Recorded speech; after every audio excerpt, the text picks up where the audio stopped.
बिस्मिल्लाहिर्रहमानिर्रहीम और अस्सलाम वालेकुम। 11 सितंबर पाकिस्तान में जुमेरात की शाम और सबसे पहले काउंटडाउन 79 डेज टू गो। 79 दिन रह गए हैं फील्ड मार्शल आसिम मुनीर की रिटायरमेंट और मुल्क में नए आर्मी चीफ के आने में। आज की अहम खबरों में सबसे पहले इंडिया और अमेरिका की सुलह हो गई, वारे न्यारे हो गए, फिर से सदके वारी जा रहे हैं दोनों मुल्क एक दूसरे के ऊपर, और उसकी वजह बने हैं इंडियन आर्मी चीफ। जी हां, दुरुस्त सुन रहे हैं, इंडियन आर्मी चीफ की काविशों की वजह से आज एक बार फिर जो एक दूसरे की जान के दुश्मन लग रहे थे, Indian prime minister Narendra Modi और दूसरी तरफ अमेरिकी प्रेसिडेंट स्पेशली डोनाल्ड ट्रंप, अब से चंद हफ्ते पहले ऐसा लग रहा था कि डोनाल्ड ट्रंप कच्चा चबा जाएंगे इंडिया को। पहले 50% टैरिफ लगाया, फिर कहा 100% कर दूंगा, फिर कहा कि अगर मजीद रूस से तेल खरीदा तो ऐसी की तैसी कर दूंगा, फिर कहा कि चीन के साथ रिलेशनशिप बहुत बढ़ा रहे हो तो तुम्हारा इलाज कर दूंगा। ऐसी ऐसी धमकियां थी कि इंडिया भी एक दफा तिलमिला उठा। पूरी दुनिया देख रही थी कि इंडिया, जिसके कल तक अमेरिका आज से चंद महीने पहले तक सदकेवारी जा रहा था, ये एकदम क्या हुआ। पूरी दुनिया इस चीज़ के ऊपर नज़र टिकाए हुए थी क्योंकि इंडियन जो इकोनॉमी है उसका, अपनी जो एक्सपोर्ट्स है अमेरिका के साथ, उसके ऊपर बहुत बड़ा एक हिस्सा है इंडियन इकोनॉमी का। और उसके साथ साथ जो इंडियन एक्सपोर्ट है, आईटी एक्सपोर्ट है, वो भी अमेरिका के साथ दुनिया का तकरीबन सबसे बड़ा जो टेक्नोलॉजी का इश्तराक चाइना और इंडिया का ही बनता है, और अमेरिका इंडिया को प्रेफर करता था। तो पूरी दुनिया देख रही थी, आईटी की कंपनीज, एआई की कंपनीज, एप्पल से लेके बाकी तमाम कंपनीज आंखें खोले देख रही थी ये क्या हो रहा है। सो मच सो कि अमेरिकी प्रेसिडेंट जब मशरक़ वस्ता में आए तो वहां खड़े होकर उन्होंने एप्पल के जो फोन कंपनी के जो सीईओ हैं उनको धमकी दे डाली कि अगर तुमने इंडिया में प्रोडक्शन की तो तुम्हारी ऐसी की तैसी कर देंगे।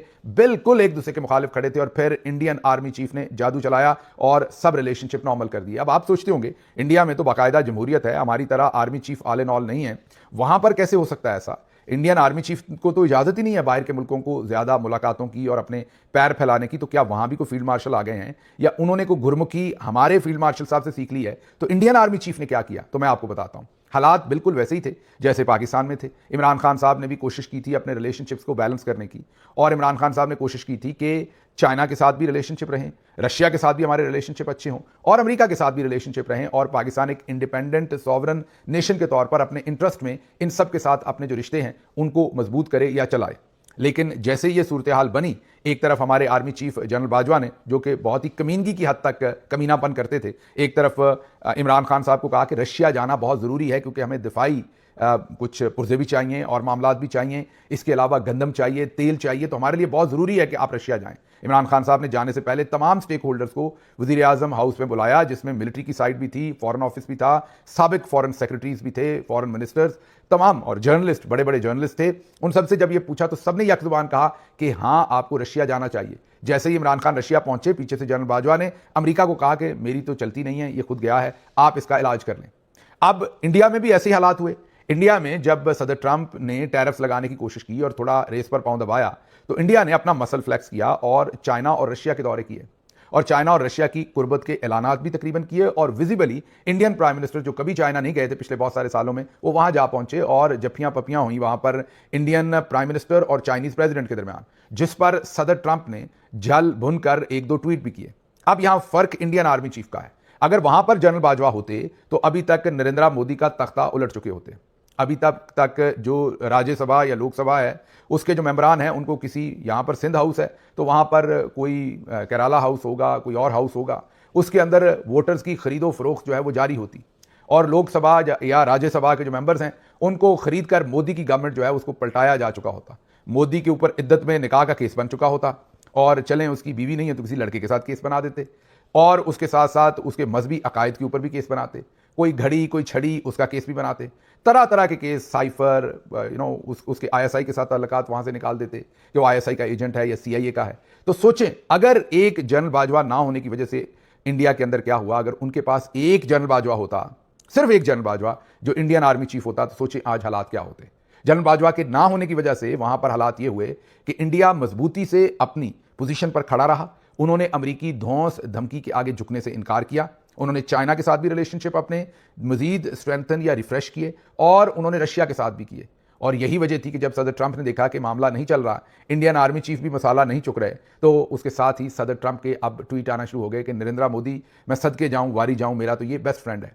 जो सदर ट्रंप का ट्वीट है उसके अंदर कितनी चाशनी है वो आप उसके अल्फाज से देख सकते हैं, और उसके मुकाबले में जो नरेंद्र मोदी का ट्वीट है वो बड़ा ही, आप ये कह लें कि बहुत फॉर्मल है, रूखा तो नहीं कह सकता मैं, फॉर्मल है, उसके अंदर कोई चाशनी नहीं है। उन्होंने बहुत बिटवीन द लाइन्स मैसेज भी दे दिया है। वो रिस्पेक्टफुल भी रहे हैं और उन्होंने रेसिप्रोकेट भी कर दिया है। जो वार्मथ उन्होंने शो की है, बहुत ज़्यादा वार्मथ तो नहीं की, क्योंकि सदर ट्रंप ने तो उनको देरीना दोस्त तक कह डाला, उन्होंने वापस दोस्ती का कोई लफ्ज़ इस्तेमाल नहीं किया, बस शुक्रिया अदा किया और कहा कि हम आगे इकट्ठे काम करेंगे। तो जब एक आर्मी चीफ सोचें, कई दफ़ा आप सोचते हैं कि किसी चीज़ के होने का आपको कितना फ़ायदा होता है, मतलब किसी के तगड़े होने का कितना फ़ायदा होता है, कई दफ़ा किसी किसी जिस्म के जुज़ का जो है वो तगड़े ना होने का भी फ़ायदा होता है। तो इंडिया को इतने तगड़े आर्मी चीफ के ना होने का फ़ायदा ये हुआ है कि आज पूरी दुनिया के अंदर इंडियन जो डेमोक्रेसी है वो भी फल फूल रही है, और उसके साथ साथ उन्होंने जो फॉरेन पॉलिसी के अंदर अपनी पोजीशन लेनी थी वो भी उन्होंने बड़े आराम से लिया और किसी ने उनको उस पर ब्लैकमेल नहीं किया। अब चलते हैं ज़रा अगली खबर की तरफ। आगे एक तो इस्लामाबाद हाई कोर्ट के चीफ जस्टिस साहब ने आज अखीरी कर दी है, उस पर भी चलना है, लेकिन पहले आपके फॉर्म 47 के वजीर आजम को अब आपके आर्मी चीफ साहब ने भेजा है कतर। जी हां, ये तो सबको पता है कि वो कतर गए हैं, लेकिन ये नहीं पता कि अंदर से हमारे आर्मी चीफ साहब ने कतर भेजा है उन्हें कि आप जाएं और उनको तसल्ली देकर आएं जो उन पर इसराइल ने हमला किया है। याद कीजिए, अब से चंद महीने पहले ही हमारे ऊपर भी बड़े मजाइल शदाइल चल रहे थे, तब वैसे कतर नहीं आया था, लेकिन चले फिर भी ब्रादर इस्लामी मुल्क है, जाना चाहिए, पुरसा देना चाहिए। फिर मैंने सोचा, जब अमेरिका ने ऐसे ही हम पर हमला किया था उसामा बिन लादेन को टारगेट करने के लिए पाकिस्तान के अंदर, तो क्या हमारे पास कोई आया था? मुझे तो याद नहीं पड़ता कि कोई आया था। लेकिन बहरहाल हम जो काम फ़ोन पर कर सकते थे, कतर पर हमला हुआ है, जाहिर है हमारी तशवीश होनी चाहिए एक ब्रादर इस्लामी मुल्क होने के नाते, ये नहीं कि नहीं होनी चाहिए, भरपूर होनी चाहिए। लेकिन हमारे वज़ीर आज़म का वहाँ जाना, मुझे लगता है कि ये कुछ मांगने गए हैं। हमारे फील्ड मार्शल ने और वज़ीर आज़म ने ये एहसास दिलाया, जब कोई शख्स डरा हुआ हो ना, या डरा हुआ चले ना कहें आप, जब वो कोई शख्स किसी तशनगी में हो, उसके ऊपर हमला हो, तो जज्बाती तो होता है ना, इमोशंस तो हाई होते हैं। तो मेरा ख्याल है इनको भेजा है, वरना जिनके अपने मुल्क में आप फ़लस्तीन का झंडा नहीं उठा सकते, सेनेटर मुश्ताक को बार बार इन्होंने गिरफ्तार किया, पूरे पाकिस्तान के अंदर हाफिज साहब ने किसी को इजाज़त नहीं दी कि गज़ा या फ़लस्तीन का नाम ले सकें। उन्होंने भला कतर को जाके क्या सपोर्ट देनी है, या क्या हौसला देना है, क्या बात करनी है? मेरे ख्याल में वो यही कहने गए हैं कि मैं मांगने नहीं आया, मौका बड़ा ख़राब है, लेकिन मजबूरी है। $25 अरब आपसे फील्ड मार्शल ने 2 साल पहले मांगे थे, आपने कुछ भी नहीं दिया, चलें कम से कम कोई एक आध डॉलर ही दें। तो ये एक नई शोबदेबाजी है कि कतर हम पहुंच रहे हैं, क्योंकि इसराइल ने उन पर हमला किया, किसी और मुल्क को ये तौफीक नहीं हुई, किसी भी बड़े से बड़े इस्लामी मुल्क को, लेकिन हम पहुंच रहे हैं। और ये जानते बूझते भी कि हमने पहुंच के करना कि अपने मुल्क में तो हम उनका झंडा लहराने की, फ़लस्तीन की हम इजाज़त नहीं देते। अच्छा जी, अगली खबर जो आपको देंगे वो भी मैंने जाना है, इस्लामाबाद हाई कोर्ट, वहाँ पर आज मैंने जैसे कहा कि बड़ा ही खड़ाक हुआ है, लेकिन उससे पहले ज़रा गौर कीजिए कि इस्लामाबाद के 5 एहलकार काउंटर टेररिज्म डिपार्टमेंट, ये ज़हन में रखिएगा कि काउंटर टेररिज्म डिपार्टमेंट के अंदर पुलिस भी होती है और फौज के एहलकार भी होते हैं, ये मिलकर काम करते हैं। ये डिपार्टमेंट ऐसा डिपार्टमेंट है पुलिस का जो फौज के साथ मिलकर काम करता है। दूसरे लफ्जों में आप ये कहें कि क्योंकि फौज सिविलियन एरिया के अंदर काम नहीं कर सकती होती, इसलिए CTD का जो अदारा है इसके अंदर ऐसा फ्रेमवर्क बनाया हुआ है कि इसमें फौजी एहलकार भी होते हैं, इंटेलिजेंस एजेंसीज के भी होते हैं और पुलिस के एहलकार भी होते हैं। अगर कहा जाए तो गलत नहीं होगा कि इसमें फौज का काफ़ी अमल दखल होता है। अब इस्लामाबाद में CTD ने एक कारनामा अंजाम दिया है, एक अफगान ताजिर को अगवा किया, उसे कहा तुम्हारे ऊपर दहशतगर्दी का पर्चा डाल देंगे, इतना भत्ता दो। उसने भत्ता दिया, उससे भत्ता लेने के बाद उसको रिहा कर दिया गया। जी हाँ, दुरुस्त सुन रहे हैं, ये ऐसे मुल्क के अंदर जहां पर काउंटर टेररिज्म डिपार्टमेंट ये काम कर रहा हो, पूरी दुनिया उस मुल्क के काउंटर टेररिज्म के जो इनिशिएटिव्स होंगे उनको कैसे देखेगी? पूरी दुनिया उस मुल्क की फिर क्या इज्जत करेगी, क्या एहतराम करेगी, उनके इन कामों को कितना सीरियस लेगी, आप खुद सोच सकते हैं और आप खुद फैसला कर लें। तो इस्लामाबाद में, ये मैं किसी दूर दराज इलाके की बात नहीं कर रहा, इस्लामाबाद में वाकई काउंटर टेररिज्म डिपार्टमेंट, जिसका काम है टेररिज्म के अगेंस्ट काम करना, टेररिस्टों को पकड़ना, मुल्क को टेररिज्म से पाक करना, वो एक अफगान शहरी को, ताजिर को अगवा करता है, उसे कहता है इतना भत्ता दो वरना टेररिज्म का झूठा केस डाल देंगे। वो भत्ता देता है, उसको छोड़ देते हैं। बाद में वो एप्लीकेशन देता है कि मेरे साथ ये किया गया, इन्हीं का अपना इदारा ही इन्वेस्टिगेशन करता है और फाइंड आउट करता है कि हाँ ऐसा हुआ है। अब उन 5 एहलकारों को मुअत्तल किया गया। मैं अभी से आपको बता दूं, ये 5 एहलकार, जितना लुच्चा उतना उच्चा, पंजाबी में कहते हैं, मीन जितना कोई बुरा उतना ऊंचा। अब ये 5 एहलकार जो हैं ये क्वालिफाई कर गए हैं किसी सीनियर पोजीशन के लिए, क्योंकि हमारे जो मोतबर लोग हैं उन्होंने देखना कि यार ये बंदे काम के हैं, ये CTD में थे, इन्होंने वहां से भी भत्ता ले लिया, इनको कोई FBR किसी और जगह पे लगाओ जहां पर ये ज्यादा माल मुकदमा जो इकट्ठा कर सकें। तो ये जो मुअत्तल हुए हैं, आप लोग परेशान ना होइए, थोड़े दिनों के बाद आपकी तरक्की होगी, कोई ना कोई आला शख्सियत उठा के आपको ऊपर ले जाएगी और कहेगी कि अपना भी कमाओ और मेरा भी लेके आओ। अगली खबर की तरफ चलते हैं। जैसा कि मैंने कहा कि इस्लामाबाद हाई कोर्ट में आज वो दिन देखा जो पहले किसी ने सोचा नहीं था। आज इस्लामाबाद हाई कोर्ट के अंदर केस चल रहा था। केस था मारंग बलोच के ECL में से नाम निकलवाने का। वकील थी ईमान मजारी, उनके शौहर हादी और उसके साथ साथ सरफराज डोगर। जी हाँ, जस्टिस सरफराज डोगर, वही जो 15वें नंबर पर जज थे लाहौर हाई कोर्ट में, और उन्हें जाली तरीके से 26वीं आईनी तरमीम के नतीजे में इस्लामाबाद हाई कोर्ट लाकर जबरदस्ती चीफ जस्टिस बनवा दिया गया ताकि इस्लामाबाद हाई कोर्ट के जजेस चीफ जस्टिस ना बन सकें। इस वक्त भी इस्लामाबाद हाई कोर्ट के 5 से 6 जजेस उनके खिलाफ खड़े हैं, मीन उनके इस गैर आईनी इकदाम की सूरत में चीफ जस्टिस बनने के खिलाफ खड़े हैं। आज जब यह मुकदमा शुरू हुआ तो जज साहब गुस्से में थे। उन्होंने ईमान मजारी को यह कहा कि आप बाहर प्रेस में बात करते हुए कहती हैं कि मुल्क में डिक्टेटर बैठा हुआ है, आप मेरी तरफ भी इशारा करके कहती हैं कि मुल्क में डिक्टेटर बैठा है, तो क्यों ना आपके खिलाफ तौहीन अदालत की कार्रवाई शुरू की जाए। उन्होंने कहा आप तौहीन अदालत की कार्रवाई शुरू कर लें, आपका हक है, और मेरा भी हक है आज़ादी इज़हार राय में कि मैं अपना आईनी हक इस्तेमाल कर सकूं। और मैंने जो कमेंट किया वो अपनी किसी निजी जिंदगी में किया है, मैंने अदालत के अंदर वकालत करते हुए नहीं किया, और इसका नुकसान मेरे क्लाइंट को, मतलब कि मारंग बलोच को नहीं मिलना चाहिए। आप मेरे पर अगर आपने तौहीन अदालत लगानी है तो आप बिल्कुल शौक से लगाएं। उस पर कोई और सवाल किया, उसका जवाब ईमान मज़ारी साहबा ने और दिया। इस पर जस्टिस सरफराज डोगर साहब ने ईमान मज़ारी के साथ खड़े जो एडवोकेट हादी हैं उनको मुखातब करके कहा कि इनको चुप करवा लें, इनको काबू पा लें, किसी दिन मैंने पकड़ लिया ना तो फिर। अब पता नहीं वो फिजिकली पकड़ने की बात कर रहे थे, कानूनी तौर पर पकड़ने की बात कर रहे थे, लेकिन जज की कुर्सी से वो एक फीमेल वकील को सामने खड़े जो अपना मुकदमा प्लीड कर रही हूँ, उनको वो ये धमकी दे रहे हैं एक साथ खड़े मर्द वकील के थ्रू कि इनको चुप करवा लें, किसी दिन मैंने इनको पकड़ लिया ना तो फिर लग पता जाएगा। ये जुमला आज अदालत के बेंच से आया है। अब बार तो इस पर खामोशी होगी। मैंने आपको कहा कि बार जो है वो जब तक उसको भी चौधरी साहब की बैटरी नहीं लगती, ये जो जिंदा हैं वकला जिंदा हैं, वकला जो हैं वो टाइम के ऊपर ही जिंदा हैं। जब खीर पकी हो तब वकला जिंदा हैं, लाठी डंडा पड़ रहा हो तो फिर वकला भी माजरत के साथ जिंदा नहीं है। वकला चले मुर्दा नहीं भी हैं तो सोए हुए ज़रूर हैं, तो इस पर भी वकला खामोश रहेंगे। और आज लेकिन पूरी दुनिया हैरान हुई कि एक हाई कोर्ट के चीफ जस्टिस जो हैं वो एक फीमेल वकील को कह रहे हैं कि अगर मैंने आपको पकड़ लिया ना तो लग पता जाएगा, किसी दिन अगर मैंने पकड़ लिया, खामोश रहें। तो ये आज वहाँ पर एक हैरत अंगेज़ किस्म की सूरत हाल थी। जो अल्फाज थे, अल्फाज का चुनाव था, वो जाहिर है बहुत ही मायूब था। वो बिल्कुल एक जज साहब के शान निशान नहीं था, बल्कि एक चीफ जस्टिस के शान निशान नहीं था। लेकिन बहरहाल चौधरी निज़ामुद्दीन साहब मुल्क को कहाँ तक ले आए हैं ये तो आपको आने वाले दिनों में पता चलेगा, क्योंकि जब मेरिट की धज्जियाँ उड़ाई जाती हैं तो फिर उसके नुकसानात पूरी कौम को भुगतने पड़ते हैं। वही हो रहा है। अगली खबर खैबर पख्तूनख्वा से आपके सामने रखेंगे। वहाँ पर जो फ्लोर मिल्स हैं, जो आटा बनाने वाली मिल्स हैं, वो 83% बंद हो गई हैं। जी 83% आटा बनाने वाली जो आटा पीस कर आपको पहुंचाने वाली, गंदम पीस कर जो आटा पहुंचाने वाली मिल्स हैं वो बंद हो गई हैं। वजह यह है कि पंजाब से गंदम की सप्लाई नहीं आ रही। आटे की कीमतों में 100% इजाफा हो गया है। और ये हम नहीं कह रहे, ये जो आटा बनाने वाली मिलें हैं उनकी एसोसिएशन ने खिताब किया है और उन्होंने एक प्रेस रिलीज़ में कहा है कि अगर पंजाब से गंदम की सप्लाई बहाल ना की गई तो पेशावर और सूबा भर में आटे की शदीद किल्लत पैदा हो जाएगी। डॉन न्यूज़ ने इस खबर को रिपोर्ट किया है। सीरियस सिचुएशन है। एक तरफ मुल्क में नीचे सैलाब है, ऊपर जो है आटे की किल्लत होगी। ऊपर भी आपको पता है खैबर पख्तूनख्वा में सबसे पहले सैलाब आया था, वहाँ की सूरत हाल ज़्यादा ख़राब थी क्योंकि पहाड़ों पर वहाँ तो गवर्नमेंट के पास ऑप्शन भी नहीं था तैयारी करने का इतना, अनलेस कि वहाँ जो नाजायज़ तजावज़ात हैं उनको अगर ख़त्म कराया जाए, वो लॉन्ग टर्म काम है। लेकिन वैसे तो क्लाउड बस्ट हुए, ऊपर से पानी आया और वो सब कुछ बहा के पानी और पत्थर आए और वो ले गए। पंजाब में तो बहुत वक्त था, इंडिया बता चुका था वक्त पर। वो अलग बात है कि एहसन इकबाल जैसे झूठ बोलते रहे कि इंडिया ने नहीं बताया। इंडिया वक्त पर बता चुका था, उसके बावजूद हमने कोई इंतजाम नहीं किए। कल ही हमने आपको बताया कि खानेवाल में जो गंदम पड़ी हुई थी सरकारी, वो पानी में डबो दी गई, नहीं उठाई गई। हालांकि 10-15 दिन से तो अब सैलाब की आमद नारोवाल और सबसे जो सैलाब शुरू हुआ है उसमें जाहिर है खानेवाल भी पहुंचना है, लेकिन इन 10-15 दिन के अंदर कुछ नहीं किया गया और उस गंदम को पानी की नज़र कर दिया गया। ये सूरत हाल है। तो यहाँ पर जो आटे की किल्लत है, ये मैं यही कह सकता हूँ कि इसके ऊपर फौरी तौर पर एक्शन होना चाहिए और फौरी तौर पर जो भी जिम्मेदार है उनके खिलाफ कार्रवाई होनी चाहिए, लेकिन होगी नहीं। क्यों? अगली खबर ज़रा माजी के दरीचों से आपके सामने रखते हैं। एजाज सैयद, उन्होंने ये स्टोरी दी है और वो ये कह रहे हैं कि जिस दिन पेशावर में आर्मी पब्लिक स्कूल में बच्चों को शहीद किया जा रहा था, ज़िबाई किया जा रहा था, जैसे वो शहादतें हुई, आप सबको पता है, आज तक पाकिस्तानी उस दुख को और उन मनाजर को नहीं भूल सके।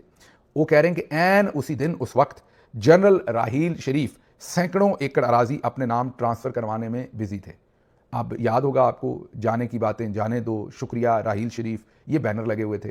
तो हम अब बता दें कि ये जो खबर है एजाज सैयद की कि उस वक्त राहील शरीफ सैकड़ों एकड़ ज़मीन अपने नाम लगवाने की, और हम ये आपको बता चुके हैं कि ये लाहौर में बॉर्डर की तरफ DHA से ऊपर ये ज़मीन है। और कहा जाता है कि इस वक्त जब हम आपसे बात कर रहे हैं, आने वाले सालों की नहीं, ये 50 अरब से ऊपर की ज़मीन है।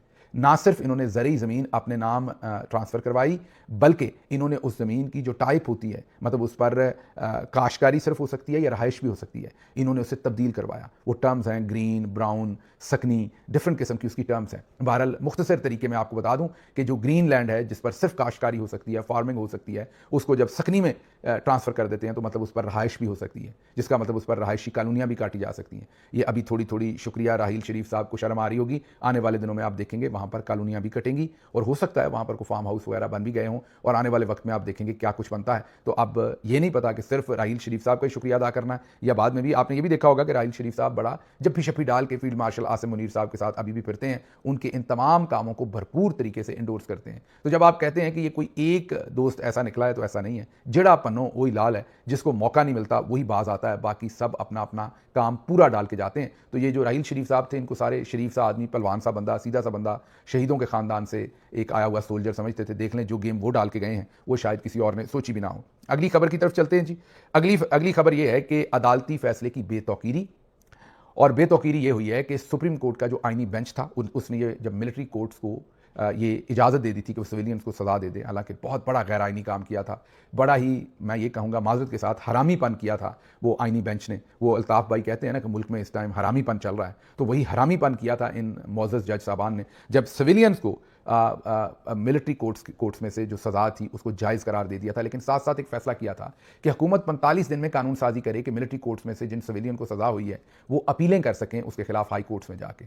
45 दिन तो दूर की बात है, अब तो शायद 100 को 150 दिन हो गए हैं, लेकिन अभी तक किसी किस्म की कानून साजी नहीं की गई। और ये जितने भी लोग हैं इन बेचारों का कोई पुरसाने हाल नहीं। यहाँ तक नहीं, कानून साजी छोड़ दें, ये जिनको सजाएं दी गई इन्हें रिटर्न ऑर्डर नहीं दिया गया। जी हाँ, मुसद्दका कॉपी तक अभी तक अवेलेबल नहीं है। जो मिलिट्री कोर्ट है जिसने फैसला दिया हुआ है सजा का, उन्होंने अभी तक अपने फैसले की कॉपी नहीं दी।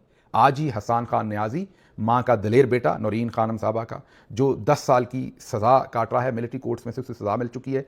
आज ही उन्होंने जब लाहौर हाई कोर्ट में अपनी सज़ा को चैलेंज किया है तो लाहौर हाई कोर्ट ने कहा कि आपके पास मुसद्दका कॉपी नहीं है, वो लगाएं कि आपको मिलिट्री कोर्ट से सज़ा मिली। उन्होंने कहा दी नहीं है किसी मिलिट्री कोर्ट ने, तो ऐसी सज़ा सुना दी है। आप सोचिए कितने महीने हो गए सज़ा सुनाए हुए। मिलिट्री कोर्ट्स ऐसे है जैसे जंगल का कानून हो, है तो वैसे जंगल का कानून ही। उन्होंने फैसले की कॉपी नहीं दी ताकि कोई चैलेंज ना कर सके। लोग एक किस्म के अगवा हुए हुए हैं, लोग एक किस्म के जिनको मिलिट्री कोर्ट्स में से सजाएं हुई, वो किसी कानून के ताबे जेल नहीं काट रहे, वो सिर्फ फील्ड मार्शल और उनके साथियों के गुस्से, गजब और जोर और उनके कब्जे की वजह से जेलें काट रहे हैं, क्योंकि उनको किसी अदालत के फैसले की कॉपी नहीं दी। आज जब हसन न्याजी की तरफ से आज ये चैलेंज की गई, सेनेट अपना अबूजर न्याजी और दूसरे दोस्तों ने इसको जाकर चैलेंज किया जब इस फैसले को, तो आगे से हाईकोर्ट कहती है कि इसके साथ मुसद्दका कॉपी नहीं लगी। उन्होंने कहा कहां से लगाए, मैं दी नहीं।